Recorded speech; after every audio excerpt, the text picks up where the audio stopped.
Hello guys, this is Suyaj Bajpayee and this is our YouTube channel of Supreme 60 in which I am going to teach you the most important and most interesting chapter of physics, that is electrostatic. ठीक है, तो आज हम electrostatics पढ़ने जा रहे हैं, clear. लेकिन उसके पहले कुछ चीज़ें हम आपको बता देते हैं। फॉर एग्जांपल कि इस चैप्टर की, इस सब्जेक्ट की ऑडियंस क्या क्या होंगी, है ना। तो इस चैप्टर की जो इस सब्जेक्ट की ऑडियंस होगी वो हमारी रिलेटेड टू बोर्ड होगी, क्लियर। और जो लोग कंपटीशन की प्रिपरेशन कर रहे हैं, for example JEE advance and NEET, वो भी इस लेक्चर में अपना काफ़ी अच्छा कंसेप्ट गेन अप कर सकते हैं, क्लियर। क्योंकि इस लेक्चर में मैं साथ साइमल्टेनियसली थ्योरी भी और उसके साथ साथ डेरिवेशंस भी और उसके साथ साथ अच्छे न्यूमेरिकल्स भी कराते हुए चलूँगा, क्लियर। तो इसमें आपको बहुत अच्छे न्यूमेरिकल्स भी करने को मिल जाएंगे, क्लियर, जो कि मैंने काफ़ी सारी बुकों से जो सिलेक्टेड न्यूमेरिकल्स हैं, means approx 15 numericals in Coulomb's law and 15 numericals of electric field. तो इस तरह के छोटे कंसेप्ट के 15-15, 20-20 न्यूमेरिकल आपको मिल जाएंगे, जिसकी वजह से आपका ये कंसेप्ट ही नहीं, सिर्फ ये कंसेप्ट ही नहीं, बल्कि फिजिक्स से रिलेटेड बहुत सारे कंसेप्ट सिर्फ इस चैप्टर में ही, इस सेक्शन में अपने आप कंप्लीट हो जाएंगे, क्लियर गाइस। तो आपको पता भी नहीं चलेगा कि आप फिजिक्स के कितने सारे कंसेप्ट गेन कर चुके हो, लेकिन सिर्फ ये चैप्टर, इलेक्ट्रोस्टैटिक चैप्टर पढ़ने से ही आपको बहुत सारे कंसेप्ट गेन अप हो जाएंगे, क्लियर। फॉर एग्जांपल अगर हम बात करते हैं एक सिंपल सी, कि आपने जब भी फिजिक्स के कुछ क्वेश्चंस लगाए होंगे, तो उसमें ज़रूरी नहीं कि सिर्फ एक टॉपिक से क्वेश्चंस आए, है ना। उसमें ये ज़रूरी नहीं है बिल्कुल भी कि क्वेश्चंस जो हैं वो किसी एक टॉपिक से हों, क्लियर। फॉर एग्जांपल अगर हम इलेक्ट्रोस्टैटिक की बात करते हैं, है ना, तो इलेक्ट्रोस्टैटिक में ही मैकेनिक्स आ सकती है, इलेक्ट्रोस्टैटिक में ही आपका मैग्नेटिज्म भी आ सकता है, बहुत सारे कंसेप्ट एक में ही आ जाते हैं, क्लियर। फॉर एग्जांपल अभी आपने मैकेनिक्स में SHM पढ़ा होगा, क्लियर, और आपने मैकेनिक्स में न्यूटन्स के लॉज पढ़े होंगे, क्लियर, वेक्टर का आपने यूज़ किया होगा, क्लियर। तो इन सारी चीज़ों का इस चैप्टर में अच्छे से यूज़ अप होने वाला है, क्लियर। इस चैप्टर में, इस सेक्शन में हम अच्छे से इन चैप्टर्स को देखने वाले हैं, क्लियर। और फॉर एग्जांपल आपने बहुत सारी चीज़ें पढ़ी होंगी मैकेनिक्स में, और जो है वो इक्विलिब्रियम, क्लियर। तो इक्विलिब्रियम कंसेप्ट का, है ना, फोर्सेस का कंसेप्ट, न्यूटन्स के लॉज, इन सब का भी काफ़ी ज़्यादा यूज़ होने वाला है, क्लियर। तो वो सब कंसेप्ट भी आपके अपने आप क्लियर हो जाएंगे, क्लियर। आपको ज़्यादा एफर्ट नहीं डालने पड़ेंगे, बस वो जो न्यूमेरिकल्स हैं सिलेक्टेड, जो मैंने खुद सिलेक्ट किए हैं, वो सिलेक्टेड न्यूमेरिकल्स आप अच्छे से लगा लीजिएगा, क्लियर। अच्छा, एक चीज़ मैं जो आपको बताना चाहूँगा, जो लोग एकेडमिक के लिए ये वीडियो देख रहे हैं, वो लोग अपने नोट्स बहुत अच्छे से बनाते हुए चलेंगे, क्लियर। बहुत अच्छे से नोट्स बनाते हुए चलेंगे। एक डेरिवेशन जो मैं यहाँ पे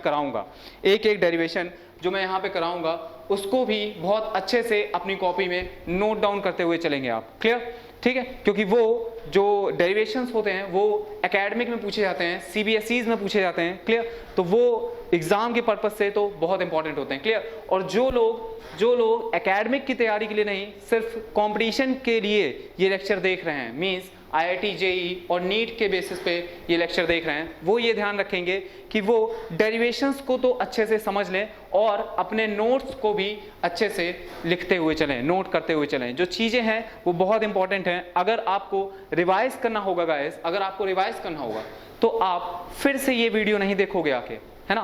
तो आप ये वीडियो फिर से नहीं देखोगे क्योंकि इसमें आपका बहुत टाइम जाएगा, क्लियर।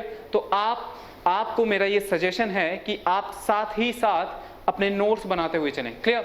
अपनी एक नई कॉपी, अलग कॉपी बनाएं और उसमें नोट्स बनाते हुए चलें, क्लियर। इससे आपको रिवाइज करने में बहुत ही आराम से आप रिवाइज कर लोगे, रिवाइज करने में बहुत ही सिंपल रिवीजन हो जाएगा आपका, क्लियर। आगे जो चीज़ें हमें और डिस्कस करनी वो ये है कि ये हमारा और मेरा आपके साथ पहला इंट्रोडक्टरी लेक्चर है, क्लियर। तो हमारी आपकी ट्यूनिंग सेट होने में एक लेक्चर तक का टाइम लगेगा, क्लियर। लेकिन फिर जब हमारी और आपकी ट्यूनिंग एक बार सेट हो जाएगी, आप मेरे कंसेप्ट में एक बार, मेरी लैंग्वेज में एक बार फैमिलियर हो जाओगे, तो उसके बाद आपको ये इलेक्ट्रोस्टैटिक चैप्टर अगले लेक्चर से एकदम सिंपल लगने लगेगा, क्लियर। और हम और आप साथ साथ ये पूरा इलेक्ट्रोस्टैटिक खत्म कर जाएंगे। क्लियर है? इसमें बहुत अच्छे अच्छे कंसेप्ट हैं, बहुत ही इंटरेस्टिंग चैप्टर होने वाला है ये। क्लियर? बहुत ही इंटरेस्टिंग चैप्टर होने वाला है और जेईई के रिस्पेक्ट में ये चैप्टर बहुत ही ज़्यादा स्कोरिंग भी होता है। क्लियर? बहुत ही ज़्यादा स्कोरिंग होता है और बहुत ज़्यादा पूछा जाने वाला चैप्टर है। क्लियर? तो अगर गाइज आपने इस चैप्टर को अच्छे से कर लिया, इस चैप्टर को अगर आपने अच्छे से कर लिया तो इससे रिलेटेड जो आगे चैप्टर्स आने वाले हैं, मीन्स इलेक्ट्रिसिटी और इलेक्ट्रोमैग्नेटिज्म, वो भी आपका खेल खेल में हो जाएगा, आपको पता भी नहीं चलेगा। ठीक है? तो आपको बस इस चैप्टर, क्योंकि ये जो है आपका 12th का पहला चैप्टर है और बाकी की जो 12th की फिजिक्स है वो इससे बहुत ज़्यादा रिलेटेड होने वाली है, तो ये आपका जो पहला चैप्टर है ये आपका बहुत अच्छे से क्लियर होना चाहिए। क्लियर? और जो मैं आपसे एक आपको ये सजेशन देना चाहता हूँ कि लेक्चर्स देखने से पहले 10-15 मिनट की आप प्री रीडिंग्स करके आइए, इस चैप्टर के बारे में समझ के आइए थोड़ा। क्लियर? आप एक बुक प्रेफर कर सकते हो। ठीक है? अगर इलेक्ट्रोस्टैटिक की हम बात करते हैं तो एनसीईआरटी आप पढ़ सकते हो। क्लियर? एनसीईआरटी आप साथ साथ पढ़ते हुए चलो, 10-15 मिनट पढ़ के आया करो। क्लियर? उसके बाद ये वीडियो देखोगे तो आपको इस वीडियो में बहुत ज़्यादा समझ में आ जाएगा। क्लियर? बहुत ज़्यादा समझ में आएगा, आपका बहुत अच्छा प्रॉफिट हो जाएगा। क्लियर? तो जो चीज़ें इस चैप्टर में यूज़ होंगी, जो आप पहले पढ़ चुके हो, एक बार जरा उनको समझ लेते हैं कि क्या क्या वो चीज़ें हैं जो आपको इस चैप्टर को समझने के पहले आपको क्लियर होनी चाहिए। ठीक है? तो सबसे पहले अगर हम बात करें तो गाइस आपको बेसिक्स में वेक्टर बेसिक क्लियर होना चाहिए, वेक्टर्स का। क्लियर? मीन्स वेक्टर एडिशन, है ना, वेक्टर का रिजोल्यूशन ऑफ वेक्टर्स। क्लियर? और vector addition, vector multiplication. Clear? For example dot product and cross product. Clear? तो ये सारी चीजें आपको गाइस क्लियर होनी चाहिए। उसके बाद मैकेनिक्स आपको क्लियर होनी चाहिए, है ना। मैकेनिक्स में जैसा कि हम जानते हैं न्यूटन्स के लॉज। क्लियर? न्यूटन का first law, Newton second law, Newton का थर्ड लॉ। आप जानते हैं न्यूटन का फर्स्ट लॉ क्या है? Law of inertia. Clear? Means कोई भी बॉडी है वो रेस्ट पे रहेगी जब तक उस पर कोई फोर्स ना लगे, या फिर मोशन में है तो मोशन में ही रहेगी जब तक उस पर कोई फोर्स ना लगे। क्लियर? उसी तरह फिर उसके बाद न्यूटन का सेकेंड लॉ आता है। Clear? Means F net equal to M A, है ना। उसके बाद न्यूटन का थर्ड लॉ। क्लियर? तो न्यूटन्स के लॉज तो ठीक है, लेकिन आपको किस तरीके से हमें एक बॉडी पे लगने वाले सारे फोर्सेस को दिखाना है, मीन्स बॉडी की हमें एफबीडी बनानी है। क्लियर? तो वो एफबीडी बनानी आपको आनी चाहिए, वो एफबीडी बनानी आपको आनी चाहिए। FBD means free body diagram, है ना। तो फ्री बॉडी डायग्राम अगर आपको अभी नहीं आता है तो मेरा आपसे ये सजेशन है कि एक बार फ्री बॉडी डायग्राम की प्रैक्टिस करके आइए, है ना। क्लियर? उसके बाद फ्री बॉडी डायग्राम तो ठीक है, वो हो जाएगा। फिर आप ये समझिए कि इक्विलिब्रियम्स क्या होते हैं। क्लियर? इक्विलिब्रियम पोजीशन पे दो इक्विलिब्रियम आते हैं, एक होता है रोटेशनल इक्विलिब्रियम और एक होता है ट्रांसलेशनल इक्विलिब्रियम। तो इसको समझने की कोशिश कीजिएगा, इसको समझ के आइए कि क्या होता है रोटेशनल इक्विलिब्रियम और ट्रांसलेशनल इक्विलिब्रियम। ये कंसेप्ट आपका 11th क्लास का कंसेप्ट है। क्लियर? जो कि आप पहले ऑलरेडी पढ़ चुके हैं। क्लियर? तो गाइस अगर आप चाहते हो कि ये जो सेशन है, ये जो पूरा सेशन है हमारा, ये काफ़ी अच्छा जाए, ये काफ़ी अच्छे से हो, तो आपको ये कंसेप्ट्स ब्रशअप करके आने ही होंगे। और एक जो छोटा सा कंसेप्ट है वो एक्चुअली मैथ्स का कंसेप्ट है, इंटीग्रेशन वाला कंसेप्ट। और यहाँ पे इस चैप्टर में, इस इलेक्ट्रोस्टैटिक के चैप्टर में, इस इंटीग्रेशन के कंसेप्ट का भी काफ़ी यूज़ होने वाला है। इंटीग्रेट करेंगे हम, इंटीग्रेशन का यूज़ करेंगे हम चीज़ों को निकालने के लिए। क्लियर? जब करेंगे तो आपको ऑलरेडी समझ में आ जाएगा कि कहाँ कहाँ इंटीग्रेशन का यूज़ है। और इंटीग्रेशन में जो हम लिमिट सेट करते हैं, जो हम गाइस इंटीग्रेशन में लिमिट सेट करते हैं, उनको भी आपको अच्छे से समझ में आना चाहिए। क्लियर? इंटीग्रेशन यहाँ पे इतना अंदर नहीं जाएंगे, इतना डेप्थ में नहीं जाएंगे, लेकिन फिर भी इंटीग्रेशन बाय सब्स्टिट्यूशन तो आपको क्लियर होना चाहिए। इंटीग्रेशन बाय सब्स्टिट्यूशन तो आपको क्लियर होना चाहिए, है ना।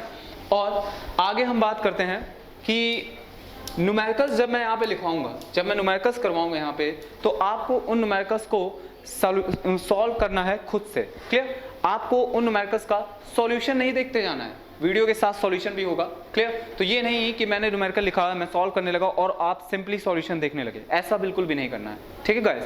आपको क्या करना है, वीडियो पॉज करना है, मैं बोलूँगा वीडियो पॉज करना है और फिर वो न्यूमेरिकल खुद से ट्राई करना है।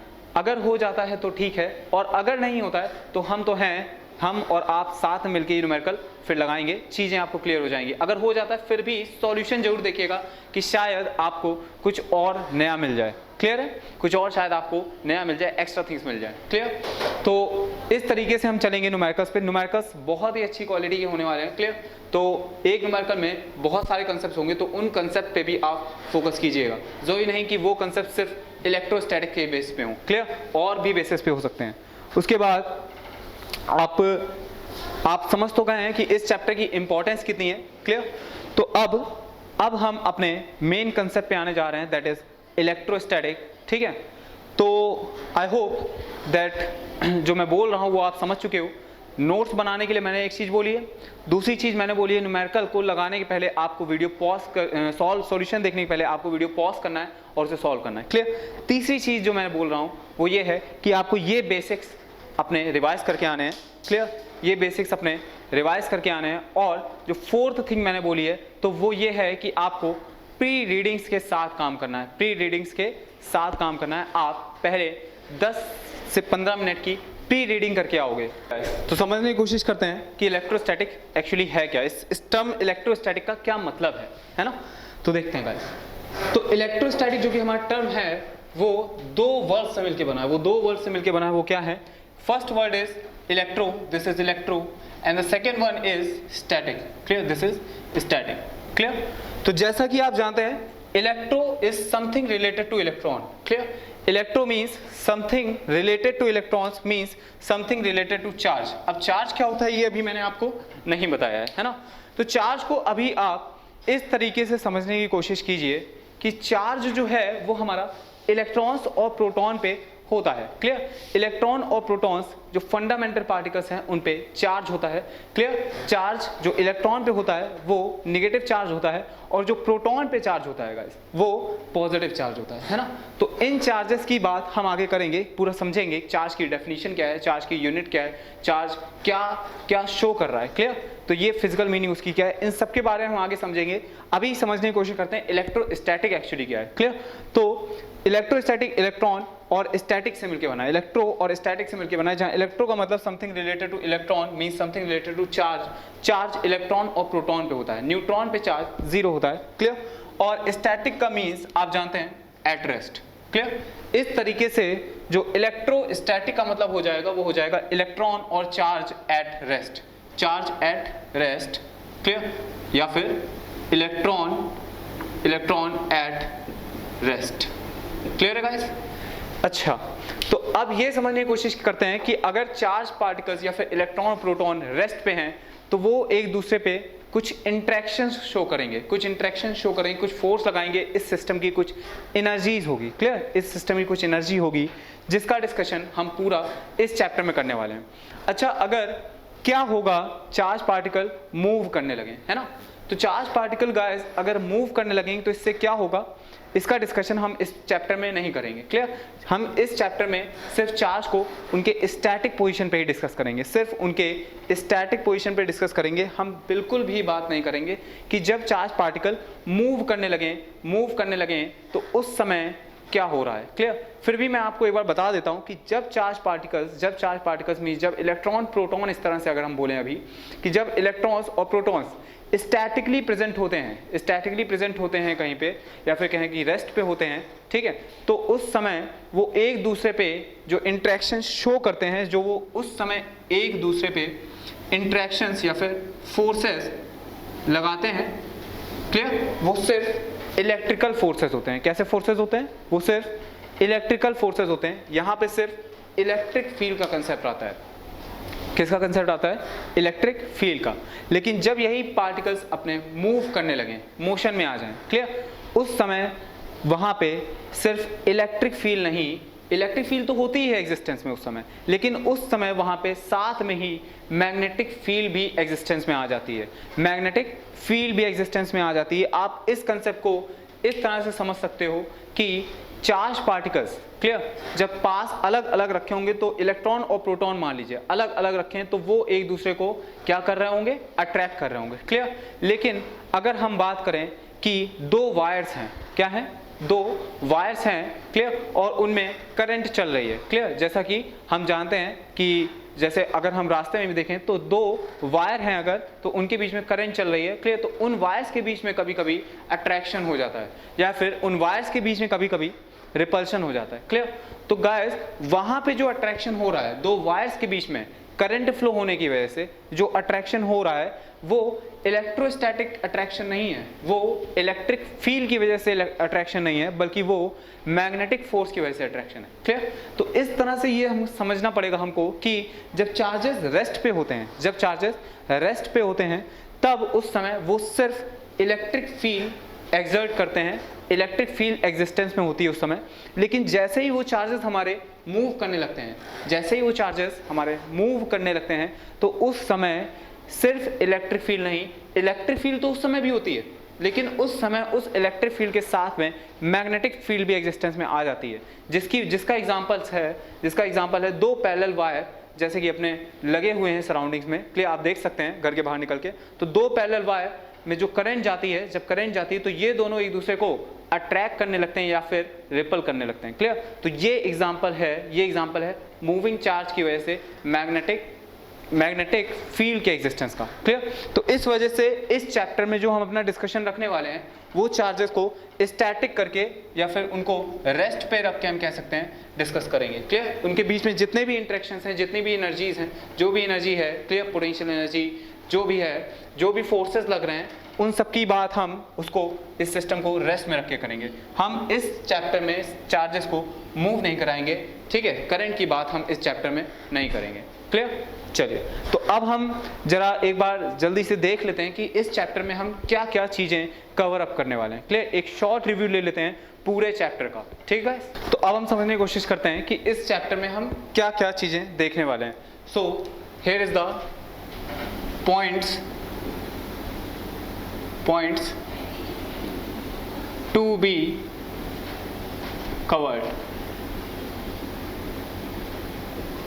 So these are the points to be covered in this chapter. Clear. तो क्या क्या चीजें हम इस चैप्टर में पूरे सेक्शन में देखने वाले हैं इसको एक बार समझ लेते हैं, एक ब्रीफ इंट्रोडक्शन ले लेते हैं पूरे चैप्टर का, क्लियर। तो सबसे पहले गाइस जो हम इसमें पढ़ेंगे वो है चार्जेस और उसकी प्रॉपर्टीज, क्लियर। चार्ज क्या होते हैं, है ना, किस तरीके के चार्ज होते हैं, है ना, पॉजिटिव और नेगेटिव चार्जेस होते हैं, तो ये क्या चीज है, इसकी डेफिनेशन क्या है, क्लियर, और ये किस तरह की प्रॉपर्टीज शो करते हैं, क्लियर। तो इसके बारे में हम इस चैप्टर में पढ़ने वाले हैं, charges and its properties, clear. उसके बाद हम कंडक्टर्स के बारे में पढ़ेंगे और इंसुलेटर्स के बारे में पढ़ेंगे, क्लियर। तो कंडक्टर्स बेसिकली आप जानते होंगे, कंडक्टर जैसा वर्ड से ही क्लियर है, जो इलेक्ट्रिसिटी या हीट को कंडक्ट करें, क्लियर। जो सब्सटेंस, जो मटेरियल्स इलेक्ट्रिसिटी को कंडक्ट करें वो कंडक्टर्स हो जाते हैं, और जो कंडक्ट ना करें वो इंसुलेटर्स हो जाते हैं, क्लियर। तो गाइस इसमें हम ये पढ़ेंगे कि कंडक्टर्स इलेक्ट्रिसिटी क्यों कंडक्ट कर पाते हैं, ऐसा क्या है उस कंडक्टर में जो उसको इलेक्ट्रिसिटी कंडक्ट करने दे रहा है, क्लियर। कंडक्टर्स में ऐसा क्या है जो उसको इलेक्ट्रिसिटी कंडक्ट करने दे रहा है, क्लियर। इस चीज की बात हम इस चैप्टर में करने वाले हैं, है ना। और उसके बाद हम मेथड्स ऑफ चार्जिंग देखेंगे। Methods of charging means, methods of charging का मतलब है कि किसी सिस्टम को चार्ज करना या फिर उसकी सरफेस पे चार्जेस को लेके आना, उसकी सरफेस पे पॉजिटिव और नेगेटिव इलेक्ट्रॉन्स या प्रोटॉन्स, अभी आप समझ लीजिए कि चार्जेस को लेके आना किसी सरफेस पे, क्लियर। तो वो कैसे करेंगे, उसके मेथड्स क्या क्या होते हैं, charging by conduction, charging by induction, clear, charging by rubbing simply, वो सब हम समझने की कोशिश करेंगे इस चैप्टर में, क्लियर। उसके बाद हम कूलॉम्स लॉ के बारे में समझेंगे। बेटा कूलॉम्स लॉ सिंपल सा लॉ है, जिस तरीके से न्यूटन ने लॉ ऑफ ग्रेविटेशन दिया था। मींस दो मासेस अगर अलग अलग स्पेस में रखे हुए हैं, हेवनली बॉडीज हैं, ठीक, तो वो एक दूसरे पे जो फोर्स लगा रहे हैं, याद रखना न्यूटन ने जो लॉ ऑफ ग्रेविटेशन दिया था उसमें बस मासेस थे, और यहाँ पे जो हम कूलॉम्स लॉ देखने वाले हैं, कूलॉम्स लॉ, उसमें दो चार्ज पार्टिकल्स होंगे, क्लियर। तो जिस तरीके से न्यूटन ने कहा था दो मासेस के बीच में जो फोर्स लग रहा है वो directly proportional to product of these masses and inversely proportional to square of the distance between them होगा, क्लियर। ये चीज न्यूटन ने ग्रेविटेशन के लिए बताई थी ठीक है, ग्रेविटेशन फोर्स के लिए बताई थी, है ना। जब दो ऑब्जेक्ट रखे हों स्पेस में, दो मासेस रखे हों स्पेस में, उनके बीच में जो फोर्स ऑफ अट्रैक्शन होगा वो हम न्यूटन के लॉ ऑफ ग्रेविटेशन से निकालते हैं। उसी तरीके से जब दो चार्ज पार्टिकल्स रख दिए जाएं, तो इस समय जो इन चार्ज पार्टिकल्स के बीच में फोर्स होगा, जो इस चार्ज पार्टिकल के बीच में जो फोर्स होगा, चार्ज पार्टिकल्स, अभी आप ये समझिए कि दो प्रोटॉन्स रख दिए जाएं या फिर इलेक्ट्रॉन और प्रोटॉन रख दिए जाएं, तो इनके बीच में जो इंटरेक्शंस होगा, इनके बीच में जो फोर्स होगा, उसकी बात हम कूलॉम्स लॉ में करेंगे, उसकी बात हम पूरी कूलॉम्स लॉ में करेंगे। क्लियर? सेम उसी तरीके, जिस तरीके से न्यूटन्स लॉ ऑफ ग्रेविटेशन है, कुछ उसी से मिलता जुलता ये कूलॉम्स लॉ भी आ जाएगा। क्लियर? उसी तरीके का एक फॉर्मूला भी हम इसमें देखेंगे। क्लियर? और फोर्सेस की डायरेक्शन को भी समझने की कोशिश करेंगे कि जो दोनों चार्जेस पे, जो दोनों चार्ज बॉडी या फिर इलेक्ट्रॉन प्रोटॉन पे जो फोर्सेस लग रहे हैं इस समय, वो कितने होंगे, उनका मैग्नीट्यूड क्या होगा, उनकी डायरेक्शन क्या होगी। क्लियर? उसके बाद हम समझने की कोशिश करेंगे कि कंसेप्ट ऑफ इलेक्ट्रिक फील्ड क्या है, इलेक्ट्रिक फील्ड क्या है और इलेक्ट्रिक फील्ड लाइंस क्या है। क्लियर? इसकी बात हम करेंगे इस चैप्टर में। उसके बाद हम इलेक्ट्रिक फ्लक्स की बात करेंगे, इलेक्ट्रिक फ्लक्स। क्लियर बेटा? तो पहले इलेक्ट्रिक फील्ड समझेंगे क्या होता है, उसके बाद इलेक्ट्रिक फ्लक्स पे आएंगे, फिर इलेक्ट्रिक डाइपोल पे आएंगे कि इलेक्ट्रिक डाइपोल क्या होता है। क्लियर? उसके बाद गॉस लॉ पे आएंगे, Gauss law and its application. तो ये मैं आपको एक क्विक ओवरव्यू दे रहा हूं कि इस चैप्टर में, इस पूरे सेक्शन में हम क्या क्या समझने वाले हैं। क्लियर? हम क्या क्या चीजें और पढ़ने वाले हैं। तो आगे हम एनालॉगीज की बात करेंगे। एनालॉगी बेटा ये क्या है, ये एक सिंपल सा कंसेप्ट है रिलेट करने का। किसको रिलेट करने का? इस चार्ज सिस्टम को, इलेक्ट्रॉन प्रोटॉन के सिस्टम को आप जिस तरह से मान लीजिए इलेक्ट्रॉन एक जगह से दूसरी जगह फ्लो हो रहा है। क्लियर? उसी तरीके से गाइस वाटर भी एक जगह से दूसरी जगह फ्लो होगा। फॉर एग्जाम्पल अगर हम बात करें वाटर की, तो वाटर एक हाई लेवल से लो लेवल की तरफ अपने आप फ्लो करता है। क्लियर? उसी तरीके से अगर हम बात करें हीट के कंसेप्ट की, क्लियर, तो जो हीट है गाइस वो हाई टेम्परेचर से लो टेम्परेचर में अपने आप फ्लो करती है। क्लियर? उसी तरीके से चार्ज भी, यहाँ पे भी कुछ ऐसा ही होगा कि चार्ज, या फिर अभी हम इलेक्ट्रॉन प्रोटॉन बोल देते हैं, तो इलेक्ट्रॉन प्रोटॉन भी एक जगह से दूसरी जगह पे अपने आप मूव करने लगेंगे। तो ऐसा क्या इन चीज़ों में सिमिलैरिटी है, ऐसा क्या इन तीनों चीज़ों में एनालॉगी है कि जिसकी वजह से ये तीनों फ्लो सिस्टम को हम एक ही कंसेप्ट पे देख सकते हैं, एक ही तरह समझ सकते हैं, जहां से आपका इस एनालॉगी वाले कंसेप्ट से ही आपका जो है पोटेंशियल का फिजिकल फेनोमेना क्लियर होगा, पोटेंशियल का फिजिकल सिग्निफिकेंस आपको क्लियर होगा कि इलेक्ट्रिक पोटेंशियल एक्चुअली चीज क्या है, इसका ये इलेक्ट्रिक पोटेंशियल आपका क्यों ज़रूरी है समझना, ये आपको एनालॉगी से समझ में आ जाएगा कि इसका क्या कंसेप्ट है। क्लियर? जिस तरीके से हीट फ्लो के लिए टेम्परेचर की रिक्वायरमेंट होती है, उसी तरीके से चार्ज फ्लो या फिर इलेक्ट्रॉन और प्रोटॉन के फ्लो के लिए भी एक चीज़ की जरूरत होती है जिसका कंसेप्ट आपका यहाँ से बन जाएगा। क्लियर? तो आगे देखते हैं और क्या हम समझेंगे, equipotential surfaces, equipotential surface. Clear? तो नाम से क्लियर है, इक्विपोटेंशियल सरफेस, ये जब हम समझेंगे तो समझ में आ जाएगी। ये बेसिकली एक सरफेसेस है, एक टाइप की सरफेस है, क्या होता है, इनकी प्रॉपर्टीज क्या होती हैं, ये हम सब अच्छे से इस चैप्टर में समझेंगे। क्लियर? उसके बाद electrostatic of conductors. Clear? Conductors में किस तरह का चार्ज होता है, अगर कंडक्टर्स में हमने कोई चार्ज रखा तो वो किस तरीके से डिस्ट्रीब्यूट हो जाएगा। क्लियर? उसकी इलेक्ट्रिक फील्ड क्या होगी, इस तरह की सारी बातें हम इलेक्ट्रोस्टैटिक ऑफ कंडक्टर्स में करेंगे। इलेक्ट्रोस्टैटिक ऑफ कंडक्टर्स जब हम पढ़ लेंगे तो आपको कंडक्टर्स का बेसिक फेनोमेना पूरा समझ में आ जाएगा कि इसमें अंदर क्या है, क्या फेनोमेना एग्जिस्ट कर रहे हैं। क्लियर? इलेक्ट्रिक फील्ड क्या है, चार्ज अगर हम कंडक्टर में रखें तो वो किस तरीके से अपने आप डिस्ट्रीब्यूट हो जाएगा, ये सब आपको इलेक्ट्रोस्टैटिक ऑफ कंडक्टर्स में समझ में आ जाएगा। क्लियर? इसके बाद हम एक बहुत ही इंटरेस्टिंग कंसेप्ट देखने वाले हैं, that is corona discharge. Corona discharge के बारे में पढ़ेंगे। क्लियर? फिर हम कैपेसिटर के बारे में पढ़ेंगे। कैपेसिटर, क्लियर, कैपेसिटर बेसिकली एक सिंपल सी एनर्जी स्टोरिंग डिवाइस है, एक एनर्जी स्टोरिंग डिवाइस है जो कि हमारे फैंस में भी लगी होती है। क्लियर?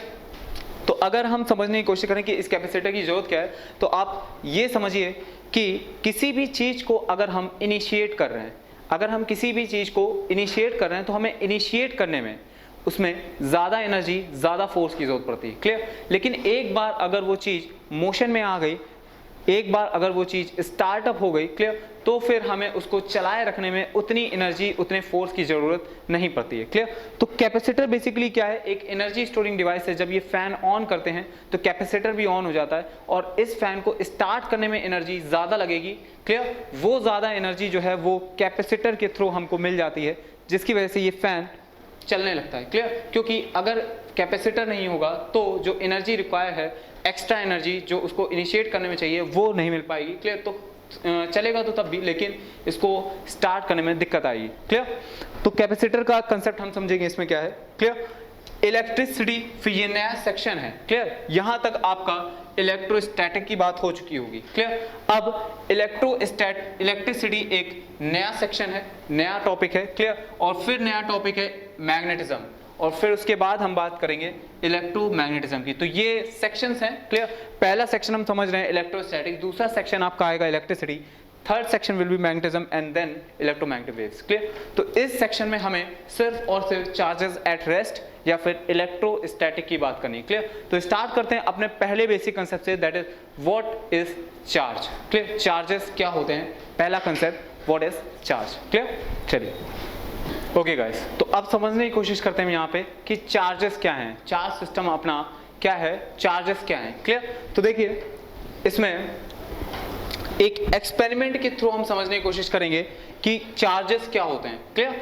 तो आपके पास एक एक्सपेरिमेंट का फिगर बना हुआ है, क्लियर। आप समझने की कोशिश कीजिए इसमें क्या है कि ये हमारी एक रॉड है, ये हमारी एक रॉड है, क्लियर। और ये हमारी दूसरी रॉड है, क्लियर। जो अंतर क्या है कि ये वाली जो रॉड है ये एक थ्रेड से सस्पेंडेड है, क्लियर। ये एक थ्रेड से इस तरह से सस्पेंडेड फॉर्म में है, क्लियर। मींस ये अभी फ्री टू रोटेट है, हॉरिजॉन्टल एक्सिस में ये वाली रॉड रोटेट कर सकती है, क्लियर है। और हम दूसरी रॉड लेके आ रहे हैं, दूसरी रॉड इसके पास लेके आ रहे हैं, क्लियर। एक फिगर आपके सामने ये बना हुआ है, दूसरा ये है, और third one is this, clear. तो समझते हैं, तो ये आपकी रॉड सस्पेंडेड है, क्लियर। सस्पेंडेड फॉर्म में रॉड है और ये दोनों रॉड्स ग्लास की हैं, ये दोनों रॉड ग्लास की हैं। इस फिगर में ये दोनों रॉड्स प्लास्टिक की हैं और इस फिगर में एक रॉड ग्लास की है और एक रॉड प्लास्टिक की है, क्लियर। तो अब हम क्या कर रहे हैं, ऊपर वाली रॉड को हमने रब करके रखा हुआ है एक क्लोथ से या फिर कैट फर से, हमने कैट फर से या फिर एक क्लोथ से इस रॉड को रफ करके यहाँ पे छोड़ दिया है, सस्पेंड कर दिया है, क्लियर।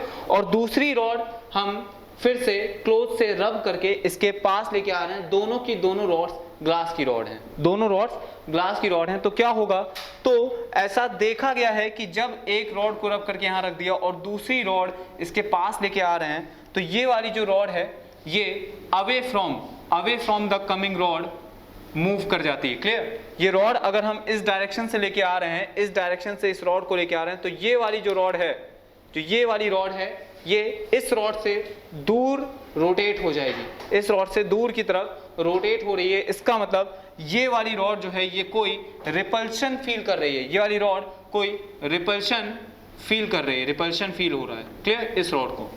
तो ये जो रिपल्शन फील हो रहा है, अभी इसको समझते हैं ये क्यों हो रहा है, क्लियर।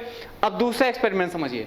इस बार बस अंतर क्या आया है, फर्स्ट पिक्चर और सेकंड पिक्चर में बस अंतर यही है कि इस बार जो हमने रॉड ली थी वो ग्लास की रॉड ली थी दोनों, और अब हम जो रॉड लेने वाले हैं वो दोनों रॉड प्लास्टिक की रॉड होने वाली है, क्लियर। वो दोनों रॉड प्लास्टिक की रॉड होने वाली है। तो क्या होगा, फिर से हमने वही एक्सपेरिमेंट किया, लेकिन इस बार हमने रॉड प्लास्टिक की ली, इसको कैट फर या फिर एक क्लोथ से, सिंपल क्लोथ से हमने रब करके सस्पेंड करके छोड़ दिया, क्लियर। और दूसरी रॉड हम इसके पास लेके आ रहे हैं, तो फिर से, और ये वाली रॉड भी कैट फर या क्लोथ से रब करके लाई जा रही है, क्लियर। दोनों रॉड रब्ड हैं, क्लियर। अब इस रॉड को लेके आ रहे हैं, तो फिर से ये वाली रॉड रिपल्शन फील करती है, फिर से ये वाली रॉड जो है ये रिपल्शन फील करती है, रिपल्शन, क्लियर।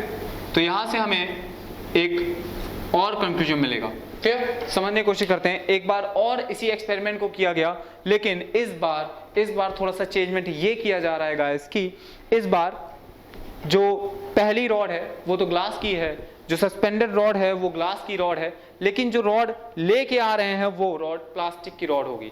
जो रॉड हम लेके आ रहे हैं वो रॉड प्लास्टिक की रॉड होगी। तो समझते हैं कि इस बार क्या हुआ। देखिए इस बार ये ग्लास रॉड सस्पेंडेड है, रब्ड है, क्लियर, रब्ड है क्लोथ से, और एक रॉड को रब करके हम इसके पास लेके आ रहे हैं। ऊपर वाली रॉड ग्लास रॉड है, नीचे वाली रॉड प्लास्टिक की रॉड है। इस बार इन दोनों रॉड्स में अट्रैक्शन फील हो गया। अट्रैक्शन मींस इस बार ये वाली रॉड इससे दूर ना रोटेट होके इसकी तरफ रोटेट हो गई, क्लियर। तो यहां से समझ में आ रहा है कि यहाँ पे ये रॉड इस रॉड को अट्रैक्ट कर रही है, अट्रैक्शन फील हो रहा है, क्लियर। तो अब समझने की कोशिश करते हैं कि क्या सिस्टम है, क्या कंक्लूजन्स हैं, इस एक्सपेरिमेंट से हमें क्या चीजें समझ में आई, क्लियर। तो यहाँ से एक चीज समझ में आ रही है कि जब हम रॉड्स को रब कर रहे हैं तो उसकी सरफेस पे एक प्रॉपर्टी आ रही है, एक प्रॉपर्टी आ रही है जिसकी वजह से वो कभी एक दूसरी रॉड को अट्रैक्ट कर रही है, कभी दूसरी रॉड को रिपल कर रही है, कभी दूसरी रॉड को रिपल कर रही है, और कभी दूसरी रॉड को अट्रैक्ट कर रही है, क्लियर। तो इसी प्रॉपर्टी को गाइस, इसी प्रॉपर्टी को नाम दिया गया है चार्जेस, क्लियर। हो क्या रहा है जब हम किसी रॉड को रब करते हैं, क्लियर, तो रब करते हैं इसका मतलब फ्रिक्शन की वजह से वो उस रॉड की सरफेस पे हीट एनर्जी एग्जिस्टेंस में आती है, क्लियर, हीट एनर्जी एग्जिस्टेंस में आती है, उस रॉड की सरफेस में एनर्जी पहुंचती है जिसकी वजह से वो गर्म हो जाती है, और उसी वजह से उस रॉड के एटम्स में जो इलेक्ट्रॉन्स होते होंगे उनका डिस्प्लेसमेंट हो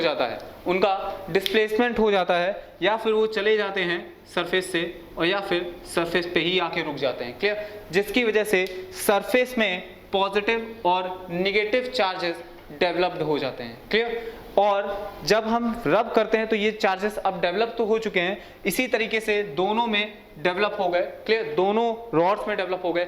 किसी मटेरियल में पॉजिटिव चार्ज डेवलप हुआ और किसी मटेरियल में नेगेटिव चार्ज डेवलप हो गया, क्लियर। तो इसकी वजह से जब मटेरियल सेम है तो सेम चार्ज डेवलप हुआ और सेम टाइप का चार्ज डेवलप हुआ, क्लियर, जिसकी वजह से इन दोनों में रिपल्शन आ गया, रिपल करने लगे ये दोनों rods.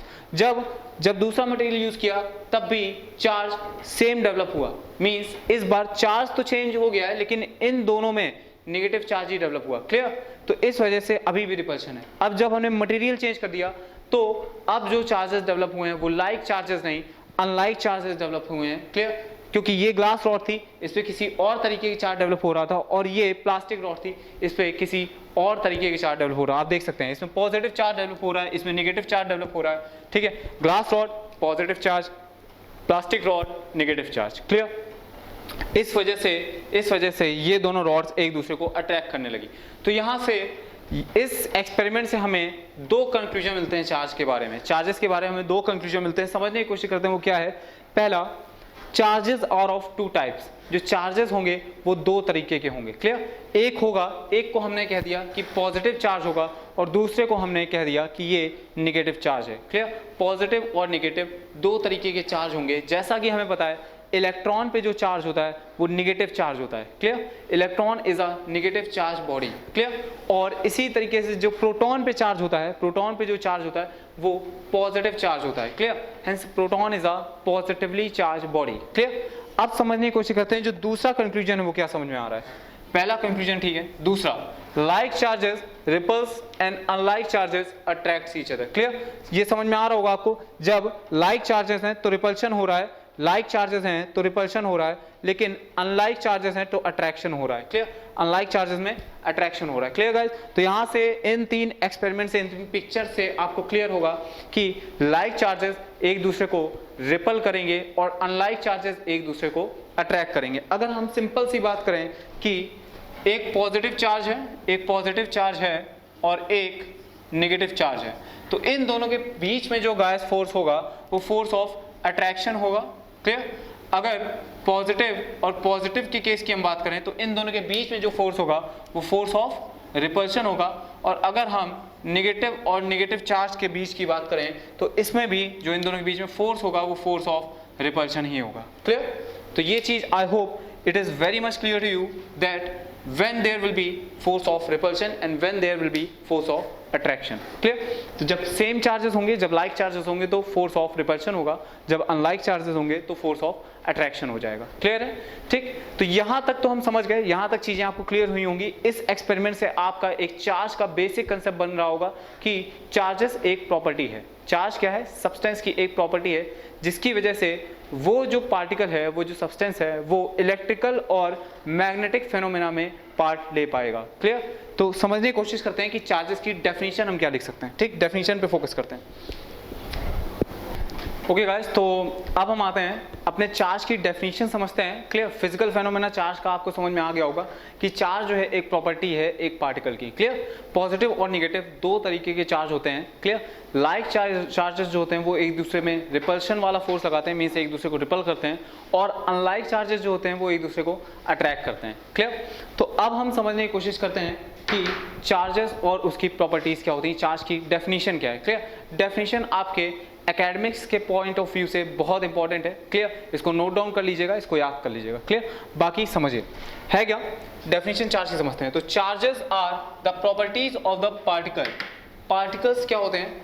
Particles means electron, proton and neutron, fundamental particles. Clear? और वी कैन से प्रॉपर्टी और इनहेरेंट प्रॉपर्टी। क्लियर?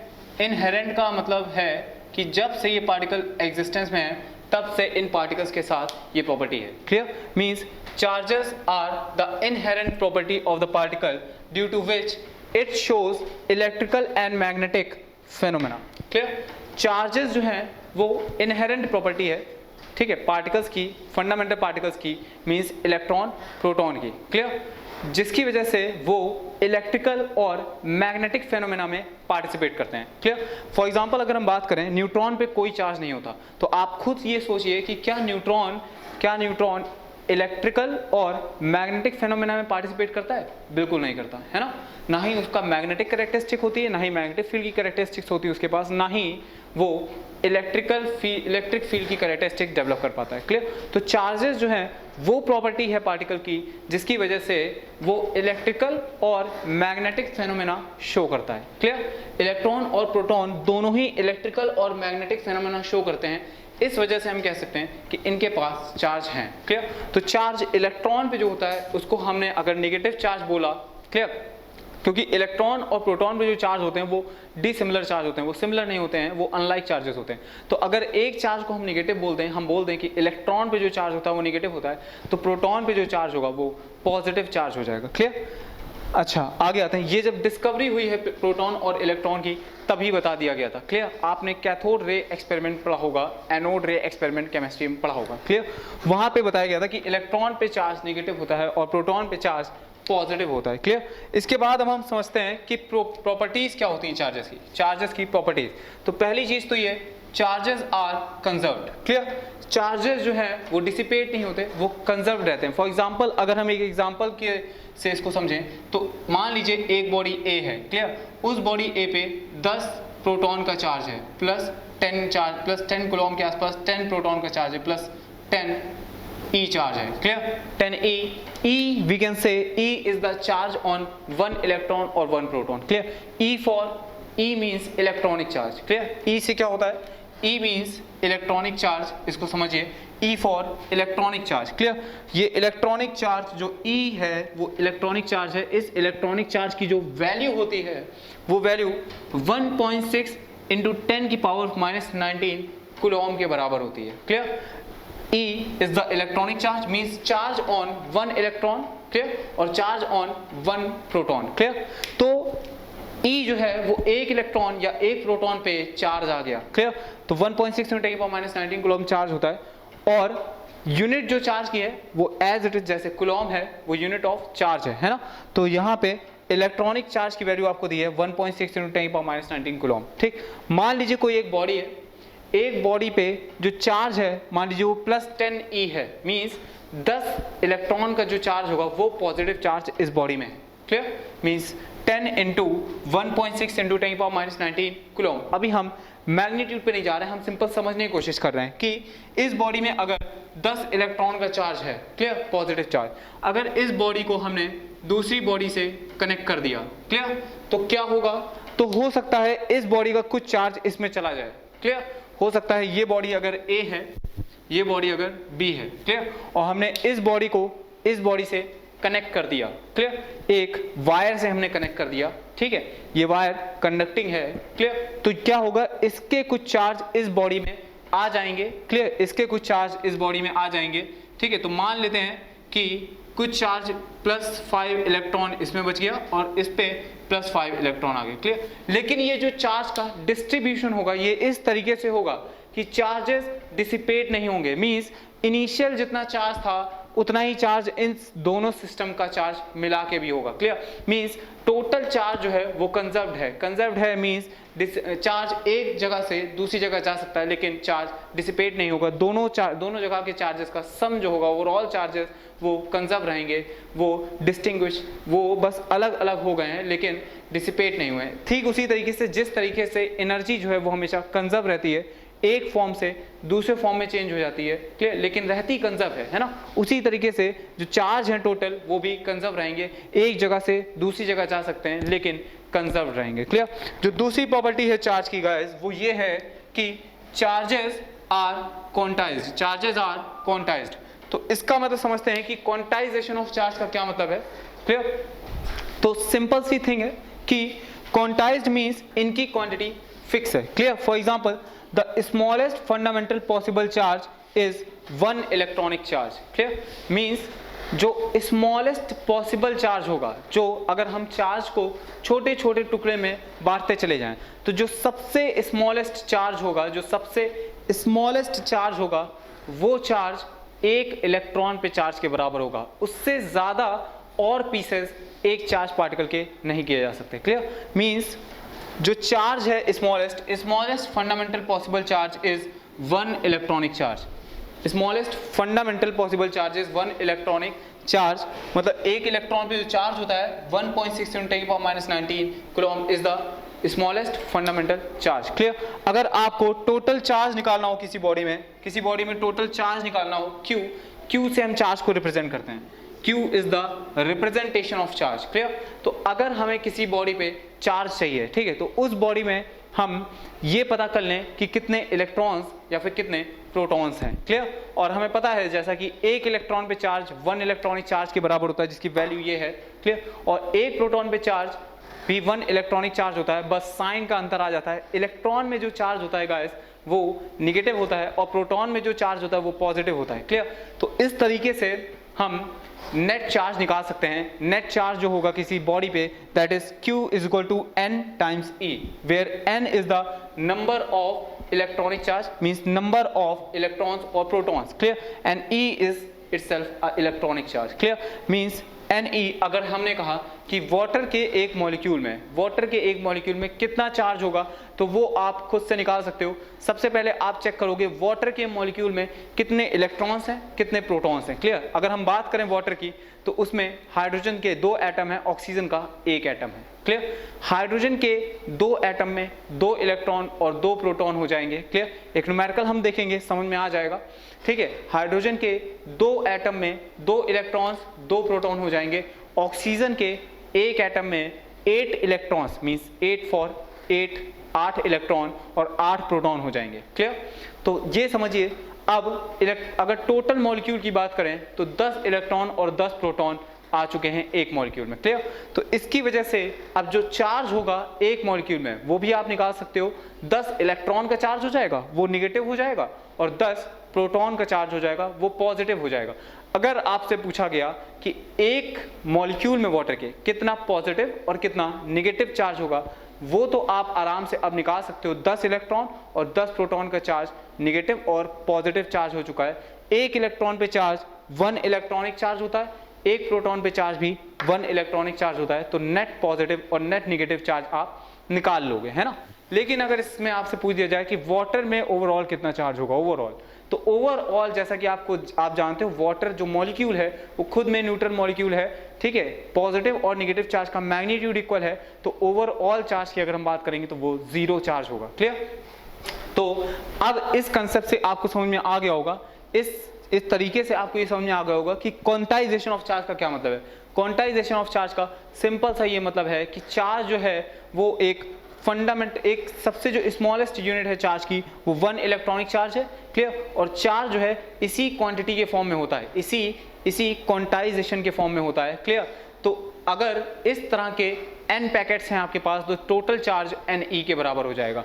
इस क्वांटिटी के E क्वांटिटी के n चार्जेस हैं तो टोटल चार्ज जो है वो Ne के बराबर हो जाएगा। सिंपल सा, बस यही मतलब है क्वांटाइजेशन ऑफ चार्जेस का, क्लियर। तो यहाँ पे हमने चार्जेस की दो प्रॉपर्टी समझ ली है और एक और प्रॉपर्टी है चार्ज की जो ऑलरेडी मैं आपको एक कंक्लूजन के तरीके पिछली स्लाइड में दिखा चुका हूँ, है ना। वो क्या है कि like charges attracts each other and unlike charges ripple each other. जो लाइक चार्जेस होते हैं वो एक दूसरे को रिपल करते हैं, जो अनलाइक चार्जेस हैं वो एक दूसरे को रिपल करते हैं और अनलाइक चार्जेस एक दूसरे को अट्रैक्ट करते हैं। यहाँ पे लिख देते हैं, हाँ चलिए इसको रफ कर देते हैं। So here it will be like charges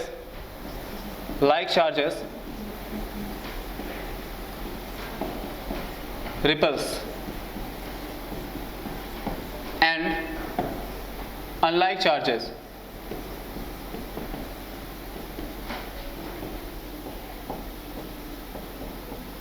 attracts। Clear है गाइस। तो ये आपकी थर्ड प्रॉपर्टी हो जाएगी चार्जेस की।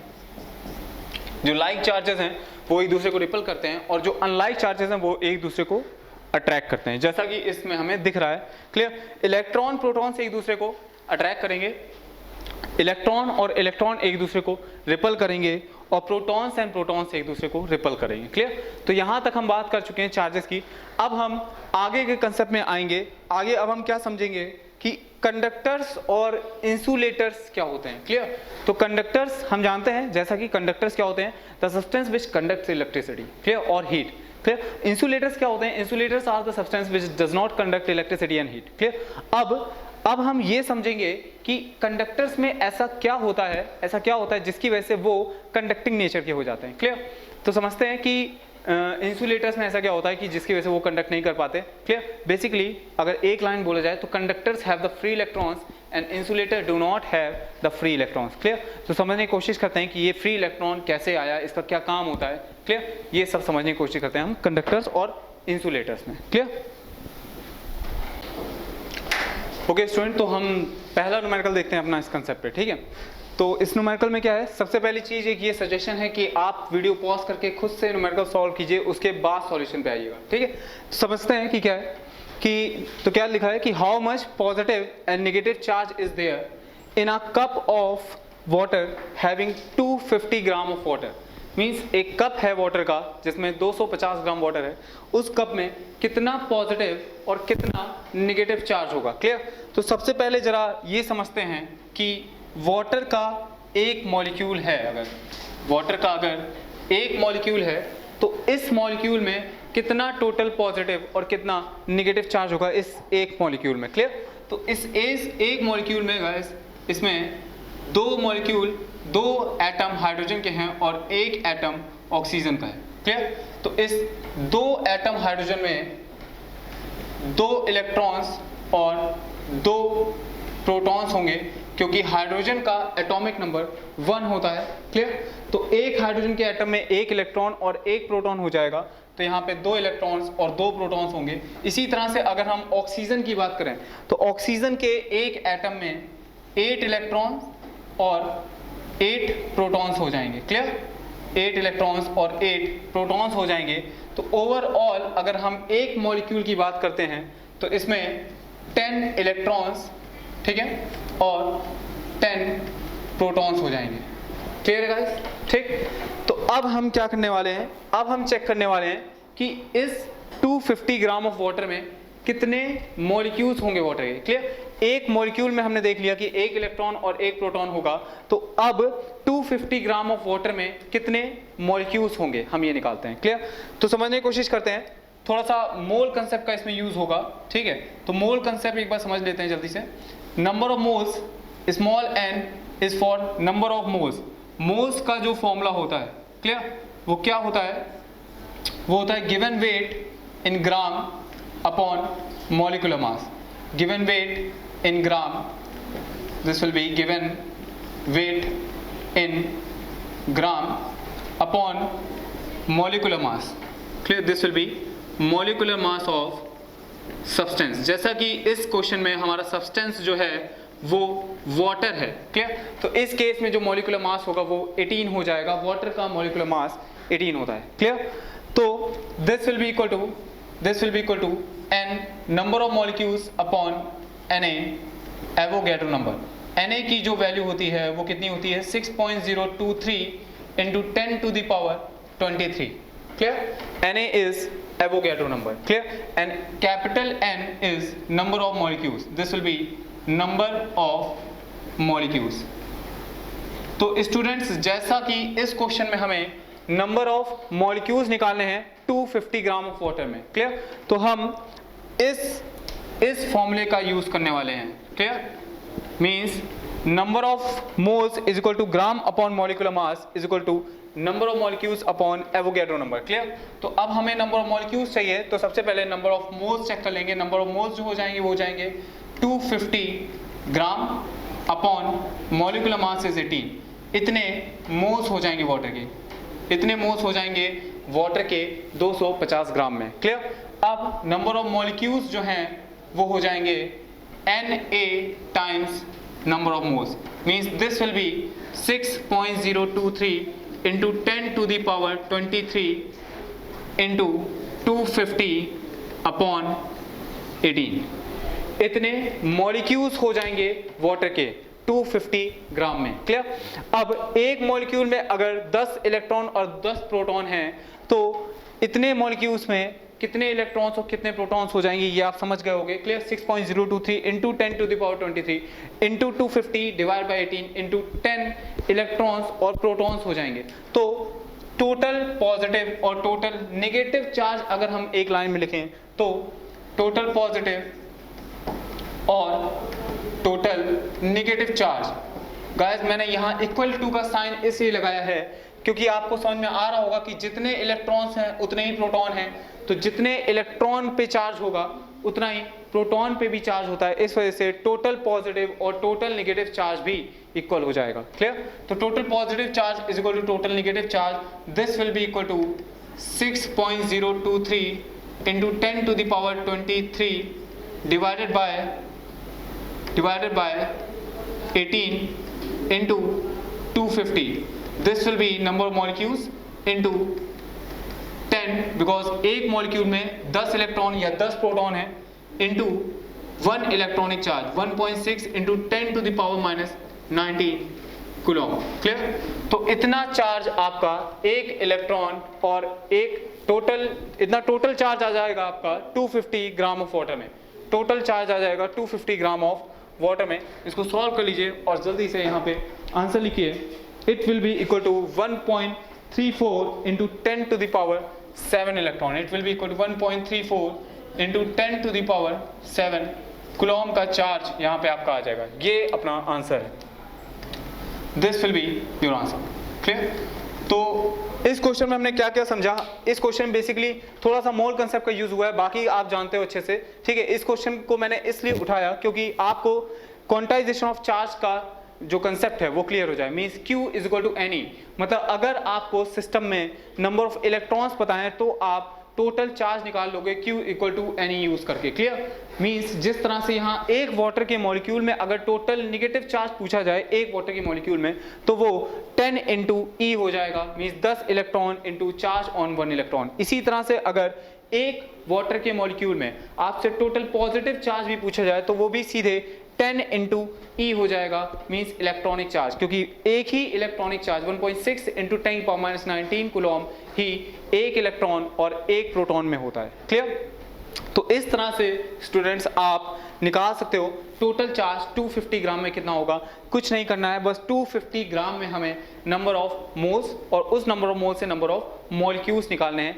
एक मॉलिक्यूल में इलेक्ट्रॉन प्रोटॉन पता है तो टोटल इलेक्ट्रॉन्स और प्रोटॉन्स हमें समझ में आ जाएंगे, फिर टोटल चार्ज हम निकाल देंगे. ये आंसर है. क्लियर? अब हम आते हैं दूसरे न्यूमेरिकल पे. ठीक है? बहुत ही सिंपल न्यूमेरिकल है. नेक्स्ट वाला भी जरा समझते हैं. ओके स्टूडेंट, तो अब हम आते हैं अपने दूसरे क्वेश्चन पे. क्लियर? पिछला वाला numerical I hope that it is clear. अब हम दूसरे न्यूमेरिकल पे आते हैं। तो फिर से वही एक बार वीडियो पॉज करके खुद से सॉल्व कीजिएगा, उसके बाद आप इसका सॉल्यूशन चेक कीजिएगा। क्लियर? तो देखते हैं, if 10 to the power 9 electron, if 10 to the power 9 electrons move out of a body to another body every second, means एक सेकेंड में 10 to the power 9 इलेक्ट्रॉन एक बॉडी से दूसरी बॉडी में ट्रांसफर हो रहे हैं। Clear? How much time is required to get total of 1 coulomb of charge. Clear? मतलब उस बॉडी से टोटल 1 कूलम चार्ज निकालने में कितना समय लग जाएगा। ठीक है, अगर 10 टू द पावर 9 इलेक्ट्रॉन एक सेकेंड में बाहर आ रहे हैं। क्लियर? एक सेकेंड में 10 टू द पावर 9 इलेक्ट्रॉन्स अगर बाहर आ रहे हैं तो टोटल चार्ज आपको, टोटल टाइम कितना लग जाएगा, टोटल 1 कूलम ऑफ चार्ज को उससे निकालने में। क्लियर? समझने की कोशिश करते हैं।